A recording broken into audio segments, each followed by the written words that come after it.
I don't know if there was a first time that somebody called me an artist. It was something that I always considered like a part of my like identity, maybe.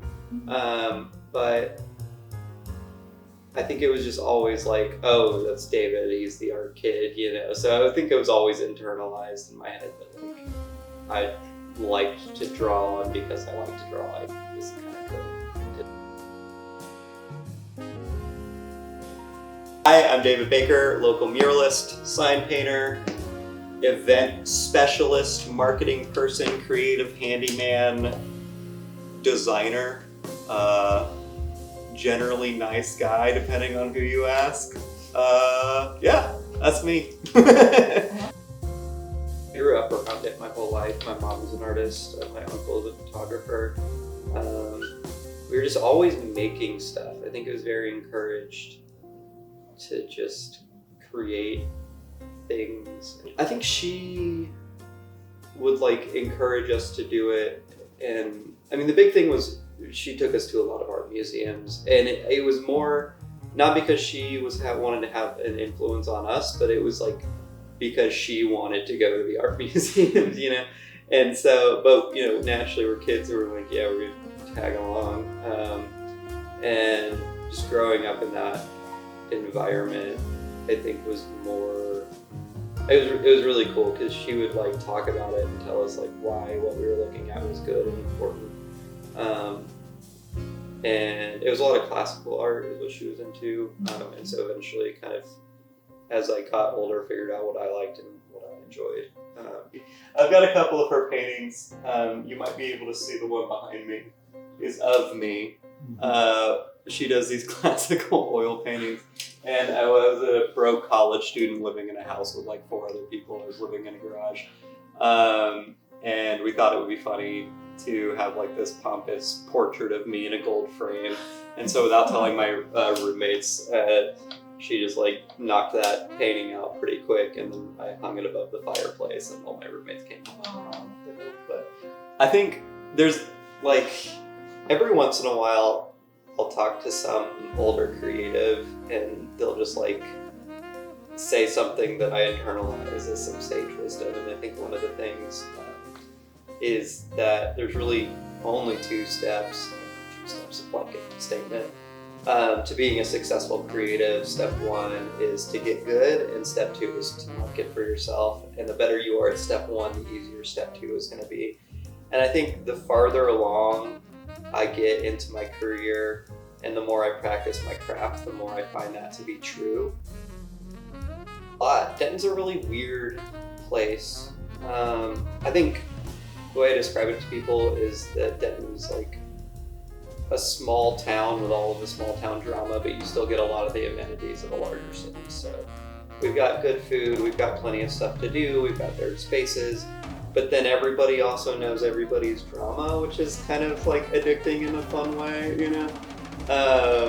It's like it's a very supportive and kind community as well, and people are always, there's very much this culture of DIY here, and so you've got all of these markets like I was telling you about. It's just like some dude or some business owner that wants to have an art market, or there's festivals and all of these kind of, I think there's just a lot of opportunities for artists. And then you've also got the universities here that are bringing in a constant flow of young creative people. But it also feels like there's a lot of potential here because we are so far away from Dallas and Fort Worth. We're kind of outside of the sphere of like people with a lot of money coming in and kind of changing the culture here, which I think Denton culture is a very unique and special thing. But it's also close enough to those things where if you can get people out here, you can really have some people supporting the arts and doing cool things. So yeah, there's a lot I like about this place. But I think when it comes down to it, it's got this really cool, unique culture that I haven't been able to find anywhere else. So. How would you describe your culture in Denton? The alternative is how I The alternative. It's like, it's kind of cool, like people, you wouldn't expect the type of people here to be super proud to be from Texas, but like everybody that lives in Denton is very like proud to be Texan in the kind of like y'all means all way. And so I use the word alternative because there's this kind of specific like fashion style that's a little bit alternative, a little bit country. There's that's represented in kind of the music scene and the jazz scene and the arts here. But yeah, like I was saying too, it's just this kind of cool DIY culture where everybody knows everybody, where if you're just connected with the right people, because you kind of have to earn it too. I think that like a lot of people come to Denton and they're just like, oh, there's nothing going on here other than a few galleries and a few, cool shops. But if you get really involved in the culture, then suddenly like this whole underbelly of Denton is unlocked to you. Like there's tons of music scenes and all sorts of house venues that are like invite only, and gallery spaces that you wouldn't be able to get into unless you like kind of know the people.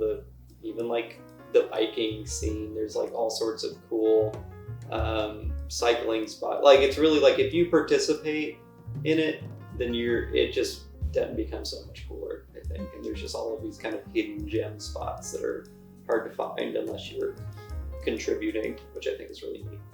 Generally, very, very heavy on the research. There's this really good book that every creative person has read or needs to read called Steal Like an Artist. And I think it talks a lot about like taking elements from other creatives that you like and kind of changing them and incorporating them into your own work. So I'll do a lot of visual research, and then if I'm working on something like a mural or a design that's going to appear on site, like I'm researching the community or like the brand or what their message is. And so I'm kind of it's almost like crafting an experience for whoever the client or whoever the intended audience is. And that comes through just rigorous amounts of research. And so once I kind of have my understanding of who the client or who the audience is and what the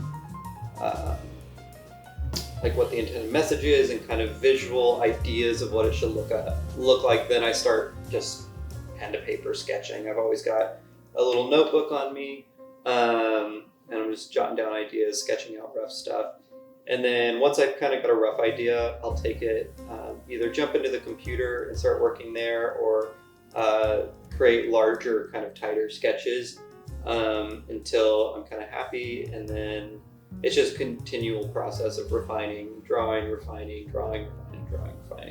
until I've got a finished product. And then in there too, I'm normally working with clients and checking in with them to make sure that they're happy with what I'm doing and the direction that whatever I'm making for them is going.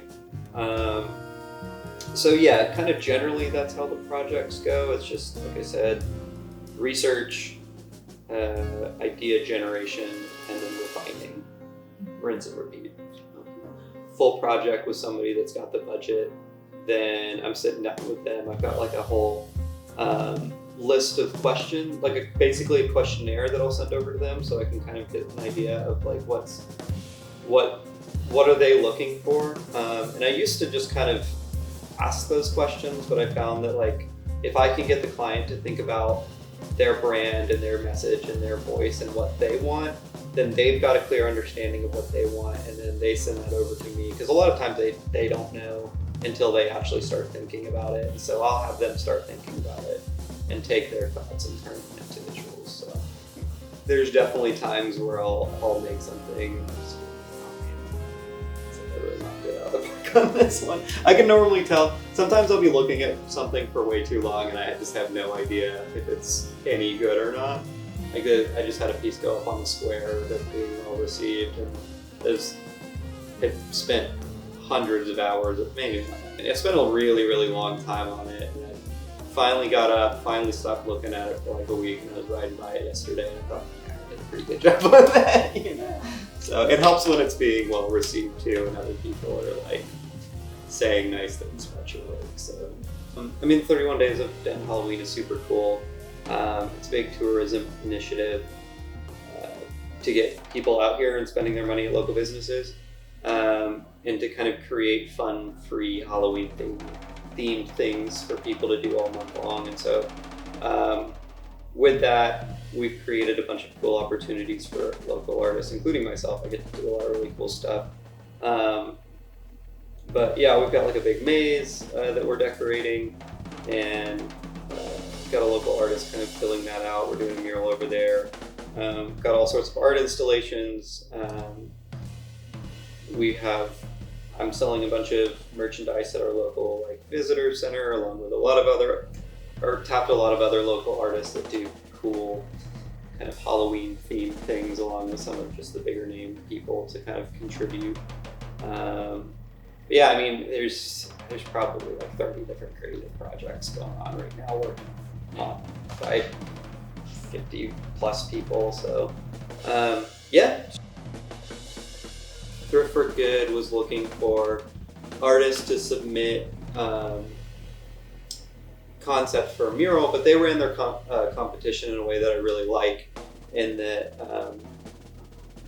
they put out a call for artists to submit their portfolios, and if they liked your work, then they would pay you a few $100 to come up with a couple designs, and then from the designs they were paying artists for, they picked one to be brought on and paid for a larger mural. And so, and with that, they wanted it to be a community engagement project. So they wanted you to send the design and pitch an idea of how you would get the larger community involved. And so I submitted a design I was really, really happy with. And then I also had my platform through the art festival, where I basically said, hey, we can use this platform that we've built along with your social media to reach out to people and get some sort of like community workshop. So I designed the mural in such a way where a 4-year-old could have come out, and as long as they can color in the lines, they could have come out and helped with the mural. So we ended up having over 100 people signed up in the initial one. I was like, this is way too much. I can't do that with 100 people. So I split it up into time blocks, and I think maybe 40, 50 people came out and kind of helped over the course of the weekend. And then I also had a lot of that just wanted to come out and paint and be a part of something neat in their community. But then I also had a handful of people that came out because they were looking to learn how to paint murals. So I got to kind of teach people from around DFW like how to kind of get started, because it feels like this big daunting thing, but it's really not as hard, I think, as people think it is to get into, because there's just some tips and tricks to getting art really big on a wall. So it was cool to be able to teach people that. As far as tips go, if somebody's looking to get into it, I'd say just, if you've got a backyard, buy a couple big pieces of plywood and practice, practice figuring out how to make your art, this size, 8 feet. Yeah, so the Thrift For Good mural was an interesting one because it has a lot of different elements to it, and so you really used all of the different methods for painting that one. So I went off and I made, for a lot of the smaller elements, like you'll see a shopping cart on there, and some vases and some flowers, and some of those shapes are repeating shapes. So I basically printed out a stencil and then used what's called a pounce tool, which is like, it almost looks like a tiny pizza cutter. Instead of a blade, it has a bunch of little needles on it, and those needles poke holes into your paper or into your stencil, and so you've got your design with a bunch of little holes punched out of it, and you take chalk and just pat it over the top of the sheet, and it pushes chalk through the paper onto the wall. And so created a stencil that way, and then also used the doodle grid method to kind of line up a lot of the larger shapes and lettering, like representative of what they do in the store, representative of the circular economy, or like the idea of zero waste. And then they wanted to have their logo and brand colors. And so what I did is I took their brand colors, I altered them ever so slightly to kind of pop a little bit more. And then I did a lot of research on like the circular economy and what that meant. And then I also went, according to them, I was the only artist that went to their store and like talked to the employees. But I talked to the employees about what they liked. I took a bunch of photos. I looked at all of the different things that they had in the store.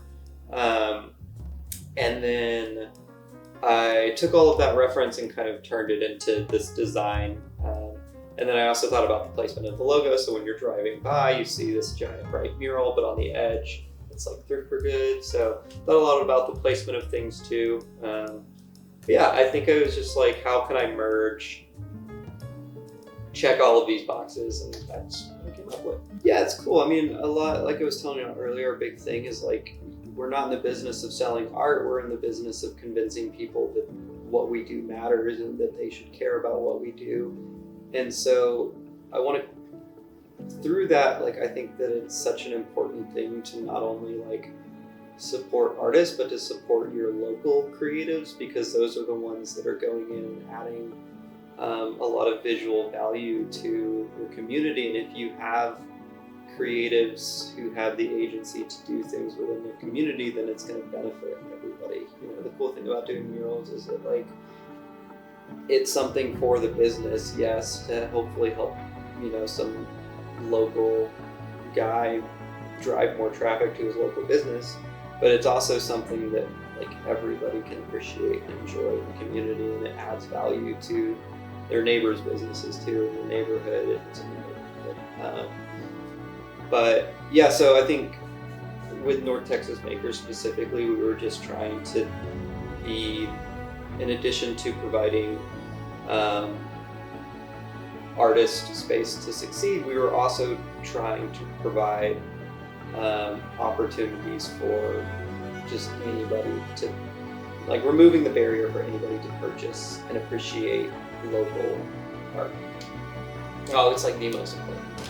I think that I was talking about some of the most important things I tell creatives earlier. I think that's a big thing that I talk to designers about, but really anybody. It's like, I think being good and being able to market for yourself are like the two most important steps, but those are going to open a lot of doors for you. And if you have the skill set to kind of meet the requirements that those doors lead into,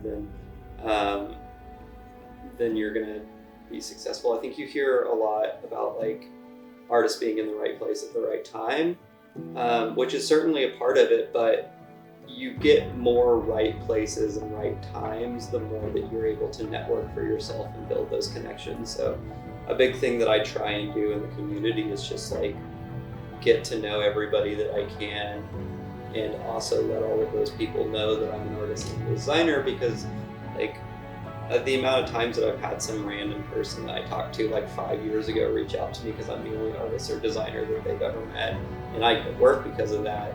You know, you're playing the long game, but you just never know where a connection's gonna lead. Like, every time I paint a mural, I end up getting another one immediately after, because somebody's driving by and they're like, "Oh, it's cool to see you out there painting." I'm going out to paint specifically today where I'm going to paint. I could have done it during the week, but I'm choosing to do it over the weekend because there's a festival going on right next door, and I'm going to be out there painting, and I guarantee somebody's going to come up. At least one person's going to come up, because it happens every time.